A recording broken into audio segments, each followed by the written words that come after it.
தேவர்களும் அசுரர்களும் பார்க்கடலை கடைந்த போது மந்திரமலையை தாங்க திருமால் எடுத்த ஆமை அவதாரம் கூர்மாவதாரம்.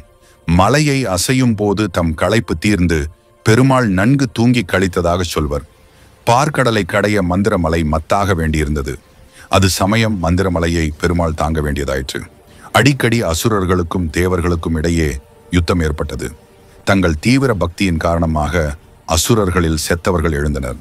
மேலும் அசுரகுரு சுக்கராச்சாரியார் அமுதபானம் கொடுத்து இறந்த தம் சீடர்களை உயிர்ப்பித்துக் கொண்டிருந்தார். தேவர்களுக்கு அந்த சலுகை கிடைக்கவில்லை. இதனால் நிறைய தேவகணம் நஷ்டமாயிற்று. ஆகவே தேவர்களுக்கும் அமிர்தம் கிடைக்க வேண்டுமென ஸ்ரீஹரி விரும்பினார். போரில் தோல்வி பெற்றதோடன்றி இந்திரன் துர்வாச முனிவர் சாபத்திற்கும் ஆளாகியிருந்தான். ஒரு நாள் துர்வாச முனிவர் வைகுண்டத்திலிருந்து திரும்பி தேவலோகத்திற்கு வந்து கொண்டிருந்தார். தேவலோகத்தில் அப்போது இந்திரனாக இருந்தவன் மந்தரதுருமன் என்பவன். ஆப்யாள் எனப்படுபவர்கள் தேவர்களாக இருந்தார்கள். அவிஷமானு, அரசுனி என்பவர் ரிஷிகள். வைராஜன் என்பவருடைய பத்தினி சம்பூதினியிடம் பகவான் அவதரித்தார். அப்போது அவருக்கு பெயர் சுசித்தர் என வழங்கலாயிற்று. அவர்தான் பார்க்கடலை கடைந்து தேவர்களுக்கு அமிர்தம் அளித்தார். துர்வாசர் தேவலோகம் நோக்கி வரும்போது அவர் கழுத்தில் பரமன் அளித்த மலர் மாலையை அணிந்திருந்தார். தேவேந்திரன் ஐராவதத்தின் மீது ஏறி எதிரே வருவதை துர்வாசர் பார்த்தார். முனிவர் தன் கழுத்தில் கிடந்த மாலையை இந்திரனுக்கு கொடுத்தார். செருக்கேறி கிடந்த இந்திரன் அந்த மாலையை தன் யானையாகிய ஐராவதத்தின் தலைமீது விட்டு எறிந்தான். யானையோ அதை துதிக்கையால் எடுத்து பூமியில் போட்டு காலால் மிதித்தது. துர்வாசருக்கு கோபம் வந்தது. இந்த இந்திரனால் 3 உலகங்களும் அவனும் பாழாக போகட்டும் என்று சபித்தார். அது முதல் 3 உலகங்களும் களை இழந்து இருண்டு கிடந்தன. இந்திரனும் தேவாதியரும் பிரம்மனை அணுகி பிரார்த்தித்து அந்த இடரிலிருந்து காப்பாற்றும்படி வேண்டினர். இந்த கஷ்டத்தை ஸ்ரீமன் நாராயணன் ஒருவராலேதான் தீர்க்க முடியும் என அனைவரும் வைகுண்டம் சென்று மகாவிஷ்ணுவை வணங்கினர். உடனே விஷ்ணு தேவர்களே, உங்கள் நன்மைக்காக நான் கூறுகிறேன். நீங்கள் உங்களுக்கு நல்ல காலம் வரும் வரை காத்திருங்கள். இப்பொழுது அசுரர்களுடன் சமாதானம் செய்து கொள்ளுங்கள். நாம் நாடும் பொருளை அடையும் பொருட்டு எதிரியையும் அணுக வேண்டியதாகிறது. இப்பொழுது சாவை நீக்கும் அதர்மத்தை தேட வேண்டும். பார்க்கடலில் பற்பல மூலிகைகளையும் பச்சிலைகளையும் கொண்டு போடுங்கள். மந்திரமலையை மத்தாகவும் வாசுகியை கயிறாகவும் வைத்து பார்க்கடலை கடையுங்கள். நீங்கள் மட்டுமின்றி அசுரர்களும் சேர்ந்து திருப்பார்க்கடலை கடைய வேண்டும். நானும் உங்களுக்கு உதவுகிறேன். இதிலிருந்து வரும் அமிர்தத்தை உங்களுக்கு மட்டுமே கிடைக்கும்படி வழி செய்கிறேன். அதர்மமே குறிக்கோளாக இருக்கும் அசுரர்கள் அமிர்த பானம் உண்டால் இறப்பு ஒழிந்து உலகத்திற்கு மேன்மேலும் கஷ்டத்தை தந்து விடுவார்கள். அமிர்தம் பருகினால் அதிக பலம் பெற்று நீங்கள் மரணமில்லா நல்வாழ்வு பெறுவதுடன் தேவலோகமும் சுபிட்சமடைய நேரிடும் என்றார். இந்த யோசனைப்படி நான்முகனாகிய பிரம்மா தேவேந்திரனிடம், இந்திரனே, நீ உடனே அசுரர்களை நெருங்கி அமிர்தம் கடையும் காரியத்தில் அவர்கள் துணை நிற்க வேண்டும் என்று கேட்டு அவர்களிடம் இணக்கம் பெற்று வா என்று சொல்லிவிட்டு அவர் அவருடைய சத்தியலோகத்திற்கு போனார். தேவேந்திரன் சில தேவர்களை அழைத்து கொண்டு மகேந்திரபுரி நோக்கி நடந்து போனான். எந்தவித ஆடம்பரமுமின்றி அரசருக்குரிய முறையில் டாம்பீகமான ஆடை அணிகலங்களின்றி மிகவும் எளிய தோற்றத்தில் வந்து நின்ற இந்திரனை பார்த்து அரக்கர் குலத்தினர் ஏளனம் செய்தனர். எனினும் அவன் வந்த காரியம் தம் குலத்திற்கு மிகவும் உயர் வழிகாட்டும், சாவை போக்கும், அமிர்தம் கடையும் விஷயம் என்பது தெரிந்து அவனிடம் மகிழ்ச்சியுடன் நடந்து கொண்டனர். விரோசன குமாரனும் அசுர அரசனுமாகிய பலியும் இந்திரன் வந்த காரியத்திற்கு உதவ சம்மதித்தான். நாராயணன் இட்ட கட்டளைப்படி தேவர்களும் அசுரர்களும் மந்திரமலையை தூக்கி கொண்டு பார்க்கடலை நோக்கி வந்தார்கள். வரும் வழியில் மலையின் பாரம் தாங்க முடியாமல் களைப்புற்ற இந்திரன், பலி முதலியோர் மந்திரமலையை பூமியில் வைத்து விட்டார்கள்.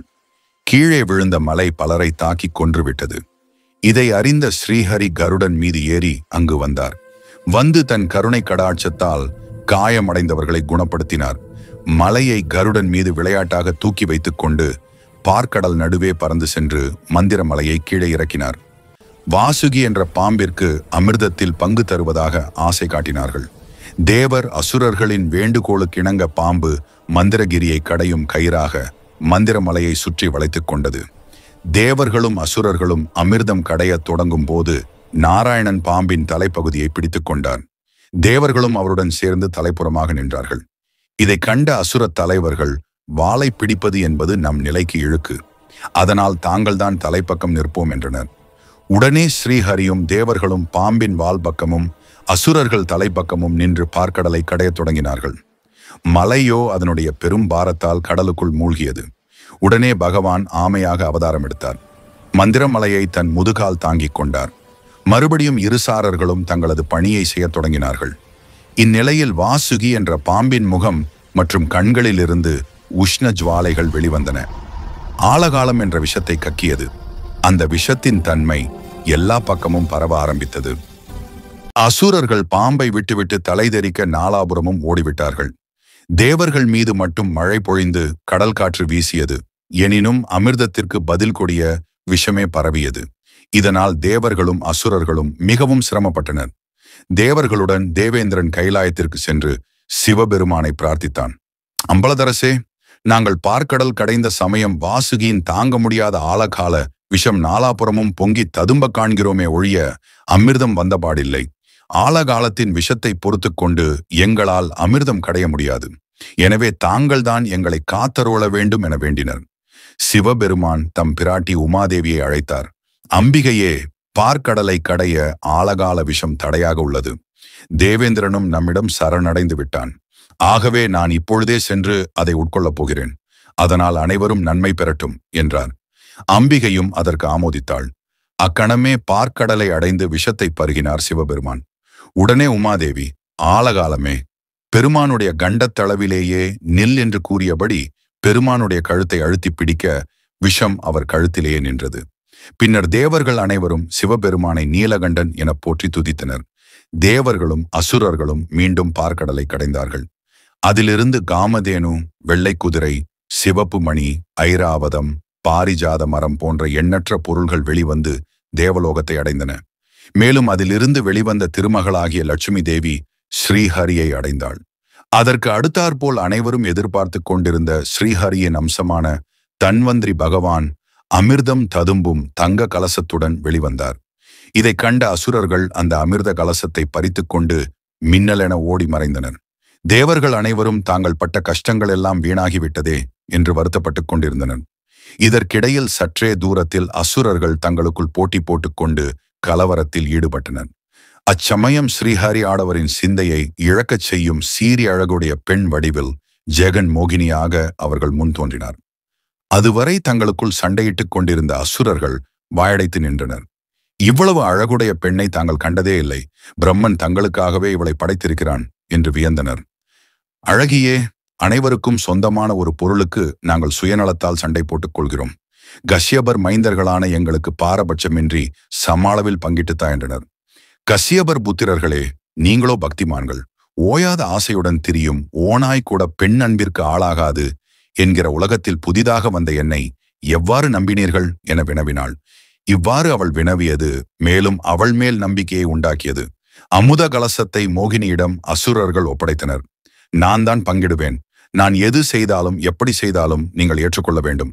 என்ன சொல்கிறீர்கள் என்று மோகினி கேட்க அத்தனை அசுரர்களும் ஒப்புக்கொண்டனர். அன்று உண்ணா நோன்பு நோற்று புனித நீராடினர். ஹோமங்கள் நடத்தி தானங்கள் செய்தனர். ஸ்ரீஹரி ஆகிய மோகினி தேவர்களை ஒரு பந்தியாகவும் அசுரர்களை ஒரு பந்தியாகவும் அமர்த்தினாள். அனைவரும் தர்பாசனத்தில் அமர்ந்திருந்தனர். அசுரர்கள் கிழக்கு முகமாகவும் தேவர்கள் மேற்கு முகமாகவும் அமர்ந்து அமுதத்தை அருந்த தயாரானார்கள். அசுரர்கள் அனைவரும் மோகினியின் அழகில் மயங்கியிருந்தனர். அசுரர்களுக்கு அமிர்தம் தருவது பாம்பிற்கு பால் வார்ப்பது போல் என்றெண்ணிய மோகினி தேவர்களுக்கு மட்டும் அமிர்தம் கிடைக்கும்படி செய்து கொண்டிருந்தாள்.